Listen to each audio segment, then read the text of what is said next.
Bienvenue sur le plateau de Parole des Lunes. Nous recevons aujourd'hui le président du conseil départemental des Vosges, François Vanson. Bonjour. Bonjour. Merci d'avoir accepté notre invitation. Merci de m'avoir invité. C'est un plaisir. Vous êtes un gaulliste social, c'est votre famille politique depuis toujours, encarté au RPR, puis à l'UMP, puis chez les LR, qui après plusieurs échecs électoraux consécutifs, voit un de ses membres arriver à Matignon. On va parler de vos affinités avec l'homme en question. Est-ce que, pour vous, il y a une certaine logique quand même dans tout ça, de voir un parti arriver dans les dernières positions, avoir un de ces hommes qui arrive à Matignon? Dans la situation que nous connaissons aujourd'hui, la martingale était extrêmement serrée. Il fallait trouver une personnalité qui soit en mesure de rassembler. Donc Michel Barnier, effectivement, et c'est un secret pour personne, mon ami, il coche toutes les cases d'élu local. Il a été conseiller général, président du conseil général, député, sénateur, 4 fois ministre, et ensuite il a occupé des hautes fonctions en qualité de commissaire européen, donc il coche toutes les cases. Mais ce n'était pas le premier choix, vous l'avez suivi comme nous, visiblement. Alors, Michel Barnier est un ami depuis longue date. Je suis certainement l'élu vosgien qui le connaît depuis le plus longtemps. Oui, les années 90. Dans le cadre de mes fonctions. Bon. Alors, aujourd'hui, je vous dis les choses très clairement. Michel est un ami, mais un ami, on aime lui souhaiter le meilleur. Et aujourd'hui, eu égard à la conjoncture, la tâche qui l'attend est une tâche d'une complexité inouïe. Donc, évidemment, je le remercie. Et d'ailleurs, je me suis entretenu avec lui pour le remercier de son sens des responsabilités. La France va mal. Et aujourd'hui, nous avons besoin d'un rassembleur et d'un homme d'expérience. Donc, j'en appelle tout de même à la responsabilité des partis politiques. Le général de Gaulle a toujours été très méfiant à l'endroit des partis politiques. Eh bien, je crois qu'aujourd'hui, on est dans le dur. Le général de Gaulle, par sa constitution, a sauvé la situation actuelle que nous avons connue en 2024. C'est-à-dire avec sa constitution.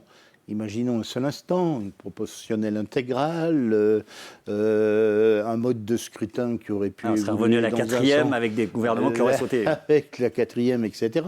Donc là encore, aujourd'hui, contrairement à ce qu'on peut en penser, le général de Gaulle, de par sa clairvoyance, qui perdure pendant plusieurs décennies, eh bien, a sauvé notre République aujourd'hui. Maintenant, eh bien, j'en appelle à la responsabilité des partis politiques. On est dans une telle situation.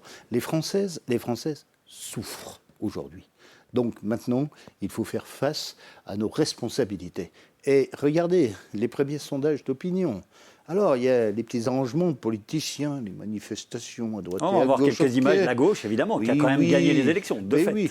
Non, ils n'ont pas gagné les élections. Ils n'ont pas gagné les élections, ils sont arrivés en tête. Ils sont arrivés en tête des élections. C'est pas tout à fait la même chose. Non, ce sont des alliances de circonstances, parce que c'est vrai que moi je respecte tout le monde, mais quand on additionne les uns et les autres, on peut trouver toutes les martingales gagnantes possibles. Mais là, ce n'est pas le cas. La gauche n'a pas gagné les élections. Il faut dire les choses telles qu'elles sont. Aujourd'hui, NFP a gagné. Personne, mais on peut faire aussi une alliance virtuelle en fonction de tel ou tel parti politique. Donc aujourd'hui, on est dans une situation où la France a à faire face à des enjeux importants, un déficit budgétaire qui est inouï, plus de 3200 milliards de dettes, un budget qui, à ce jour, n'est pas encore calé, une dette abyssale, comme je le disais. Donc déjà, Michel Barnier, dans ses premières investigations, a pris des contacts avec l'Europe pour essayer de voir comment on peut arranger la situation. Ensuite, nous avons des services publics qui sont complètement aujourd'hui, notamment dans le domaine de la santé, qui sont en déshérence. Et ensuite, eh bien, nous avons des sujets comme l'immigration, etc. Donc il a déjà fixé un certain nombre de priorités qui m'apparaissent raisonnables. On attend quand même son discours de politique générale pour en savoir plus, évidemment. Évidemment. Et les partis verront comment ils vont s'ajuster. J'en appelle à la responsabilité aujourd'hui, parce que les Françaises et les Français souffrent aujourd'hui comme les Vosgiennes et les Vosgiens d'ailleurs. Donc, que tout le monde soit responsable. La mission de Michel Barnier est une mission d'intérêt général pour notre République, donc tout de même qu'on le reconnaisse. D'ailleurs, les Français ne s'y trompent pas. Hein. Les premiers sondages on attend sont pour plutôt voir. positifs. On voit oui, on voit. Déjà, en arrivant, 52% d'opinion, donc il y a quand même un petit mouvement qui se crée. Bon, les sondages sont les sondages, la réalité c'est autre chose, mais en tous les cas, c'est l'intérêt du pays et c'est un homme d'ouverture, d'écoute, de dialogue et qui est compétent. Président, il va falloir qu'on parle des Vosges, évidemment. Deux Oui. dernières questions quand même sur le national. Un, les LR, donc Éric Ciotti s'est rapproché du RN. Où en est le parti Les Républicains Qu'en est-il? Est-ce qu'il est deux? Est-ce qu'il est comment vous voyez les choses? Est-ce que vous faites partie toujours de ce parti? Oui, alors, bon... Je me rappelle que vous étiez l'ancien président Vosges des Républicains. J'ai quitté la présidence parce que j'ai considéré que la présidence d'un parti est plus du ressort d'un parlementaire que d'un élu local. Jean-Jacques Gaultier en l'occurrence. Et qui est vraiment...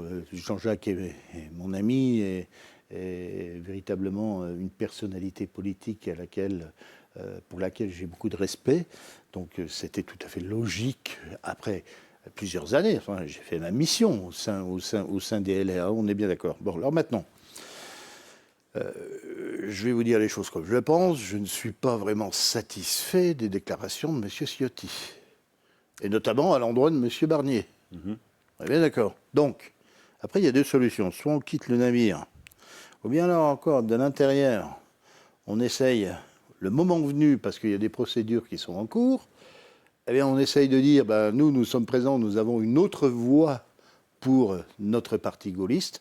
Donc ce sont les raisons pour lesquelles je reste au sein de cette famille politique, parce que je pense qu'il faut que demain on se réforme avec une architecture, un gaullisme social.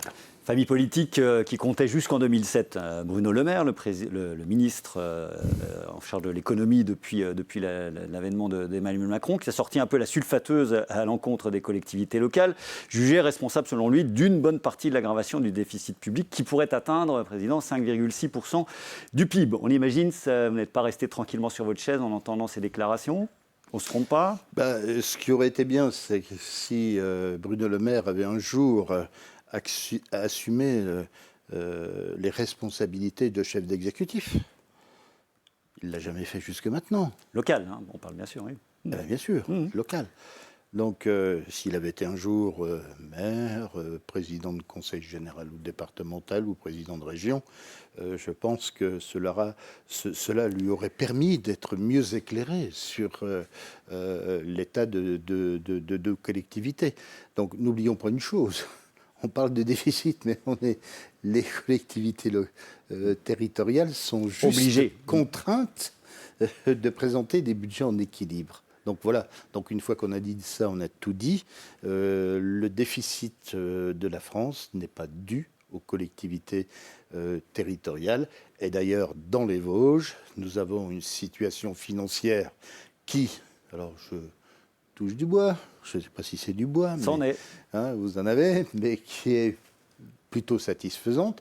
Par contre, nous avons quand même quelques inquiétudes pour la constitution du budget 2025, parce qu'on va avoir tout un tas de nouvelles contraintes qui vont nous être imposées par l'État. Et là, je ne sais pas trop comment on va faire face. Enfin, en tous les cas, on assumera nos responsabilités, mais les responsables et les chefs d'exécutif et les exécutifs de nos grandes collectivités territoriales de France sont des hommes et des femmes responsables. Et on est un peu tout de même outragés du fait que on nous... pointe du doigt, il faut être clair. Qu'on nous pointe du doigt, alors que ce n'est pas le sujet. Enfin, ça, on est sûr d'une chose, quand on entend ce genre de déclaration, c'est qu'on est en France, parce que pointer du doigt ceux qui ne sont pas responsables, c'est un exercice auquel nous sommes habitués. Allez, il nous reste 7 minutes, Président. Il faut vraiment qu'on parle des dossiers majeurs dans les Vosges. On sort d'une saison touristique qui a été mitigée. C'est les professionnels qui nous l'ont dit. On l'a vu sur notre journal.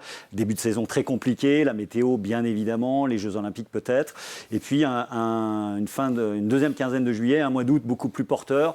Vous avez bossé dans le tourisme. On rappelle que vous meniez les destinées de l'Office de tourisme du Tillot. Vous connaissez bien ces dossiers-là. Pour vous, rapidement, très rapidement, saison plus que correcte, c'est les échos que vous avez? Disons que... On va rappeler que c'est une compétence du département, évidemment. Une compétence en partie, mais enfin, bon, oui, c'est encore une compétence. Bon, disons que la saison touristique, on va dire, est une saison que l'on peut qualifier de moyenne plus. Mais ce qui n'est pas tout à fait satisfaisant. C'est-à-dire, nous avons vécu un mois de juillet compliqué. Donc le taux de réservation était de l'ordre de 59% environ, d'après l'Observatoire du tourisme. Alors, le mois de juillet, évidemment, nous avons malheureusement subi une météo un peu compliquée, en plus des élections. En plus, il y avait d'autres événements attractifs, les Jeux Olympiques. Alors, ça, question de ça, c'est une bonne nouvelle pour notre pays, mais un mois de juillet compliqué. Le mois d'août, nous sommes arrivés à peu près à 79% de taux de remplissage, avec des séjours plus courts, des réservations de dernière minute, classique aujourd'hui. Voilà, et avec un pouvoir d'achat qui, semble-t-il, est plus restreint que d'habitude. Avec toujours ce spectre de notre clientèle. Tout d'abord, la première clientèle, ça demeure la région Grand Est, ensuite la région Île-de-France et la région Hauts-de-France. Au niveau des pays, on a les Pays-Bas, l'Allemagne, la Belgique. Donc voilà un peu notre spectre d'influence. Bon. Alors, face à cette situation, je pense que globalement, le tourisme vosgien a pu tirer son épingle du jeu, mais dans un contexte un peu particulier. Le conseil départemental va continuer, bien sûr, ses efforts pour promouvoir notamment notre label Je vois la vie en Vosges et engager un certain nombre d'actions. Qui fête ses 15 ans d'ailleurs cette année. Qui va fêter ses 15 ans cette année. Et ça serait une certaine fierté, car je pense que la marque a fait du chemin. Alors, je n'ai pas été le créateur, mais j'ai été le promoteur. Le promoteur, car la marque s'est développée sous ma présidence. Personne ne peut dire le contraire. Président, on parle beaucoup de surfréquentation parfois sur le massif. Est-ce que pour vous, le terme est exagéré et ou est-ce que c'est une préoccupation qu'il faut prendre en compte? Alors, c'est certes une préoccupation, mais là encore, c'est quelque part une contradiction. On dit, la saison touristique ne s'est pas trop bien passée, mais d'un autre côté, il y a de la surfréquentation. Donc vous voyez, il faut savoir tirer les leçons de cette situation. Alors évidemment, nous avons des secteurs comme Gérardmer, la Bresse, qui sont et aussi centralisent beaucoup. Certains secteurs de la plaine aussi, qu'il ne faut pas oublier. Donc effectivement, on a des secteurs à forte concentration. Donc nous travaillons aussi sur une démarche qui consiste à équilibrer la fréquentation touristique, et plutôt que de concentrer tout sur le mois d'août, on essaye de travailler pour étaler un peu la clientèle estivale tout au long de l'année. C'est ce qu'on appelle le tourisme 4 saisons. Ouais, c'est le lissage. Allez, autre compétence du département majeure, les collèges. Un premier bilan, François Vanson, de cette rentrée. Des effectifs qui baissent, ça c'est évidemment attendu. Et des établissements qui vont se moderniser. On était avec vous du côté de Châtenois. Et pas de fermeture à l'ordre du jour. C'est en gros la tendance du moment? C'est absolument la tendance du moment. Tiens, alors effectivement, le sujet est le suivant, c'est que nous allons, à l'échelle du département, perdre 600 élèves. Ce qui est le tendon d'Achille du département des Vosges. Autant sur les services publics, alors bien sûr, tout n'est pas parfait, mais sur le désenclavement, les Vosges tirent leur épingle du jeu, incontestablement. Et donc beaucoup de départements de France, les Vosges sont souvent cités en exemple. Par contre, nous avons un sujet en ce qui concerne la démographie. Alors, nous allons perdre 600 élèves. Au niveau des collèges, c'est très simple. On a déjà réformé la carte scolaire, mais la compensation, c'est de mobiliser des efforts importants pour que les collèges soient des collèges de haute performance, de haute technologie, avec notamment des conventions avec l'éducation nationale telles que territoire numérique éducatif, par exemple, on a construit le collège de Vanier, qui aujourd'hui est fait référence au niveau national, c'est vrai. Une référence au niveau national, évidemment, et nous allons engager Châtenois. Donc, chaque année, nous consacrons environ 23 millions et demi en faveur de nos collèges.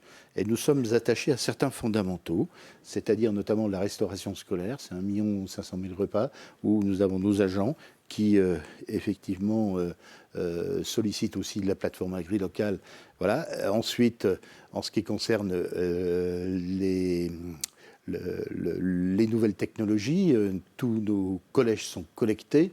Ensuite, on utilise aussi tous les ressorts qui sont de notre compétence pour l'environnement, l'isolation, etc., etc. Donc, on veut créer des cadres de vie favorables. Donc, l'idée, c'est peut-être moins de collèges, mais mieux de collèges. Donc, mais aujourd'hui... Sur le Val d'Ajol, Président, puisque forcément tous les gens se disent, tiens, quid du Val d'Ajol? Alors, il ne rouvrira pas, ça, on a bien compris. Quel avenir pour le bâtiment, le site? Qu'est-ce qu'on fait Écoutez, si c'est un bâtiment qui, malheureusement, m'a contraint à le fermer, c'est justement parce qu'il présentait des risques au niveau de la sécurité. Donc, ça serait quand même curieux qu'un bâtiment qui malheureusement présente des risques au niveau de la sécurité soit réaffecté à une autre activité. Alors, il y a une expertise en cours, de nouveau, d'après ce qu'on a compris. Il y a encore une expertise. D'ailleurs, c'est assez curieux. Là encore, on est en France parce que, première chose, on a eu le cabinet Adam qui nous a alertés sur la situation, les services du département aussi, comme quoi le bâtiment ne répondait plus aux normes de sécurité qu'impose aujourd'hui la réglementation en vigueur. Et puis, prendre les risques pour 100 gamins, ça ne serait pas responsable de ma part. Donc, on a eu un cabinet Adam qui, effectivement, nous a alertés, qui est très compétent. Ensuite, il y a un deuxième cabinet qui a été désigné par la justice, qui nous a dit globalement, c'est pas bien, mais on n'est pas compétent. Donc, c'est quand même curieux. Donc, là encore, on est en France. Donc ensuite, il va encore y avoir de nouvelles. Alors, il y a cette bataille d'expertise, Président, mais il y a aussi le manque d'effectifs. Il faut être tout à fait clair aujourd'hui. Et je veux y venir. C'est-à-dire que s'il y avait eu 300 élèves au Val d'Ajol, évidemment, vous auriez envisagé de reconstruire ailleurs. Voilà. Évidemment, on aurait reconstruit une nouvelle structure. Mais là, en compensation, nous allons faire beaucoup d'efforts pour accueillir dans les meilleures conditions possibles les élèves au collège de Plombières. Et donc là, on va refaire le gymnase, on va faire un certain nombre d'aménagements. Et puis globalement, quand on questionne les familles sur le terrain, parce qu'il y a les observateurs, mais de notre côté, il y a les usagers, eh bien, globalement, les choses se passent bien. Donc c'est ça la ligne du département. On veut des collèges de qualité et c'est ce sur quoi nous nous mobilisons. Allez, il nous reste vraiment 2 minutes, 2 toutes petites minutes. On va parler de la santé. François Vanson, c'est un élément très très important. Vous habitez cette ville de Remiremont qui a beaucoup cristallisé l'attention sur son hôpital. Il y a un plan santé dans les Vosges aujourd'hui. Les Vosges, comme beaucoup de départements, peinent à trouver du personnel médical. Où en est-on? Alors un mot sur l'hôpital de Remiremont, sur ce plan santé, et on parlera de Plombières pour finir, si vous voulez bien, avec beaucoup d'interrogations sur les termes, qui est un projet, un sujet adjacent. Alors en 2016, lorsque c'est véritablement posé, que se sont véritablement posés ces problèmes de santé, j'ai souhaité être un acteur pour apporter des réponses à cette problématique. Nous sommes confrontés à un problème de démographie médicale. On manque de médecins. Alors, partout en France.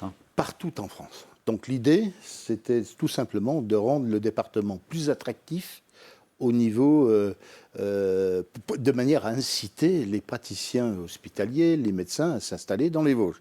Donc c'est quoi? C'est de l'aide financière, mais il faut aussi proposer des services. C'est cohérent. Déjà, soigner l'image de marque du département avec notre marque territoriale Je bois la vie en Vosges. Ensuite, c'est de mettre en place un plan adapté qui a été construit avec les professionnels de santé et tous les partenaires. Donc c'est la raison pour laquelle j'ai proposé et je l'ai construit personnellement, ce plan santé. Et donc nous avons aujourd'hui, de façon très factuelle, aidé à l'installation de 128 médecins dans le département. C'est certes pas encore suffisant, mais c'est quand même nettement mieux que rien. Alors et là, ensuite, on voit des images d'investissement à l'hôpital de Remiremont. Je le disais, qu'il y a vraiment... Justement, c'est posé. Alors, il n'y a pas que les médecins. Hein, il y a les dentistes, les sages-femmes, les masseurs kinésithérapeutes, les orthophonistes, etc. etc. Hein, tous les professionnels de santé. Bon. Alors ensuite, en ce qui concerne l'hôpital de Remiremont, il y a deux choses. C'est-à-dire qu'il faut qu'on vende, entre guillemets, une image positive de cet établissement hospitalier. Les patients sont satisfaits, globalement, des prestations qui sont rendues à l'hôpital. Donc il faut qu'on vende. Nonobstant les plaintes, on ne peut pas édulcorer les choses. Il y a des plaintes, mais il y en a aussi dans d'autres établissements hospitaliers. Je suis désolé, mais enfin bon, il y a des plaintes, mais enfin, il y a de très grands médecins à Remiremont et de très grands praticiens. Il faut quand même dire les choses telles qu'elles sont. C'est la réalité. Bon, donc ensuite, il est important que l'on puisse aussi continuer à moderniser et qu'on s'organise entre une filière entre Épinal et Remiremont. C'est une situation dont j'hérite en qualité de président. Franchement, s'il y avait eu à l'époque un peu plus de prospective, on aurait peut-être mieux concentré les efforts entre Épinal et Remiremont. Plutôt qu'à Nancy, c'est ça que vous voulez dire, par exemple? Ou plutôt déjà faire une structure commune entre les deux. Peut-être, et là je le dis, vous savez, ma vie politique est derrière moi, hein, donc je peux dire ce que je pense. Franchement, on serait moins ennuyé avec les problèmes de filière, etc. Hein, plutôt que de chacun défendre son petit drapeau dans son coin. Il ne faut pas confondre des politiques des quartiers, des politiques de la ville et des politiques de santé. Ce sont des choses qui sont totalement différentes. Là, on aurait été plus performant, comme l'a fait d'ailleurs Belfort-Montbéliard, par exemple. Enfin, et aujourd'hui, on a un directeur commun entre les deux établissements, donc ça mais ça pas va la aider. même structure. C'est vrai, c'est sûr. Et voilà. Donc c'est ça le sujet. Donc maintenant, après, les choses, le passé, c'est le passé. Maintenant, il faut faire avec. Donc qu'il y ait des nouveaux investissements qui soient réalisés à Remiremont, c'est une bonne nouvelle. Et d'ailleurs, à l'époque, lorsque le Premier ministre de l'époque, M. Castex, était venu dans les Vosges, je lui avais suggéré, d'ailleurs il avait répondu favorablement, avec l'appui des présidents de conseils départementaux de France, à ma sollicitation, que les collectivités territoriales puissent aider au financement des investissements. Donc ça a été acté dans la loi 3DS. Donc ça, c'est déjà un point positif. Et là, nous sommes aussi aux côtés de nos établissements hospitaliers pour les aider à investir. Donc aujourd'hui, l'établissement de Remiremont, comme Épinal d'ailleurs, l'établissement hospitalier de Remiremont et d'Épinal sont de bons établissements. OK. Maintenant, il faut trouver le personnel qui travaille dedans. Il faut trouver le personnel, donc il faut effectivement que ces structures soient attractives. C'est ça l'enjeu. Tout dernier mot sur les termes de Plombières, on voulait vous entendre là-dessus. On sait que c'est un sujet épineux avec un propriétaire qui se déclare vendeur, mais pour l'instant personne ne trouve acquéreur. Vous avez mis une sorte de deadline au 1er octobre pour dire en gros, si ce n'est pas Bernard Ben Saïd, trouvez-moi quelqu'un d'autre. On en est là, Président. Voilà, et puis si vous avez quelqu'un d'autre, il faut pas moi oublier, non, hein. Désolé. C'est ça le problème, c'est-à-dire que, oui, alors c'est un sujet récurrent. Mais il faut en sortir, Président, aujourd'hui. Tout le monde y va de sa petite histoire, mais il n'y a rien de concret. Hein. Bon. C'est la raison pour laquelle j'ai souhaité, avec bien sûr le soutien des conseillers départementaux concernés, c'est-à-dire Thomas Vincent et Véronique Marco, de faire une proposition en disant, écoutez... Une société d'économie mixte, on a bien compris. Alors, si vous retrouvez un repreneur, très bien. Allez-y, hein, c'est ce que je demande. Mais aujourd'hui, on est dans une situation où il n'y a pas de repreneur, il n'y a pas de perspective, il n'y a pas de proposition, etc. Donc, on a sondé tous les terrains, on a sondé tout le monde pour... on nous a parlé à un moment de possibilités d'investisseurs étrangers. Oui, des Chinois, par le sénateur Ingré. Donc il faudrait peut-être le questionner. Non, c'était des Allemands en l'occurrence. Des Allemands, très bien. Donc, mais qui se manifestent. Il n'y a aucun problème là-dessus. Bon, mais en l'absence de propositions, l'actuel opérateur a dit, c'est très simple, au mois de décembre prochain, s'il n'y a pas de perspective, j'arrête mon activité. Qu'est-ce qu'on fait? Donc c'est la raison pour laquelle j'ai pris le dossier, en faisant l'appel, bien sûr, en faisant appel au cabinet Gartner, en lui disant il faut me faire un certain nombre de propositions juridiques qui tiennent la route. Bon. Donc on a deux solutions, soit la SM, soit la SPL. L'intérêt de la SM, c'est qu'on peut démarrer tout de suite avec un apport uniquement de 2 millions d'euros. C'est un dossier extrêmement complexe parce que il y a les murs, l'immobilier qui est de l'ordre de 3 millions. En plus, il y a les propriétaires privés qui sont 40 du prestige impérial. Donc tout le monde pourrait mettre ses billes dans Mais est-ce que la région et l'État suivent aujourd'hui le mouvement? Je leur ai dit... prononcez-vous sur cette proposition. Maintenant, après, si on me dit, non, les collectivités doivent reprendre, il n'y a pas de problème. Dans ce cas-là, ça serait le choix de la SPL. Donc, il faut 2 collectivités. Donc, la commune et la région peuvent reprendre, auquel cas, il n'y a aucun problème. Ils s'en occupent. Mais est-ce que c'est quand même la personnalité de Bernard Ben Saïd aussi qui est au cœur de cette affaire, qui est quand même qui a des affaires au tribunal. Chacun a sa personnalité. Vous avez la vôtre, j'ai la mienne. On est bien d'accord. Donc après, c'est l'intérêt du territoire qui est tout de même très important. Bon, voilà. Donc le problème de la SPL, le problème, attendez. Aujourd'hui, à partir du moment où on s'engage dans la vie, qui n'a pas une image écornée? Franchement, le sujet est là. Donc bon, certes. Allez, donc, pour finir, après, ce que je veux dire, c'est que si on part sur une SPL, ça veut dire que toutes les collectivités doivent en assurer la gestion. Ce n'est pas le rôle d'un président de département de laver les peignoirs à la fin de la semaine. On est bien d'accord. Donc il faut un acteur privé, à mon sens. Donc maintenant j'ai fait cette solution. Si la commune, la région ou l'État veulent opter pour une autre solution, il n'y a aucun problème. Mais bien sûr, ils assumeront leur choix. Donc on y verra plus clair au 1er octobre, logiquement. Et voilà. Bon. Aucun problème. François Vanson était notre invité. Merci beaucoup d'avoir accepté notre invitation. Avec grand plaisir. Il y a Merci beaucoup. Beaucoup de dossiers, évidemment, qu'on aurait pu évoquer. On se retrouve la semaine prochaine avec un autre entretien politique hebdomadaire. Passez une excellente semaine et on se retrouve donc lundi prochain. À bientôt.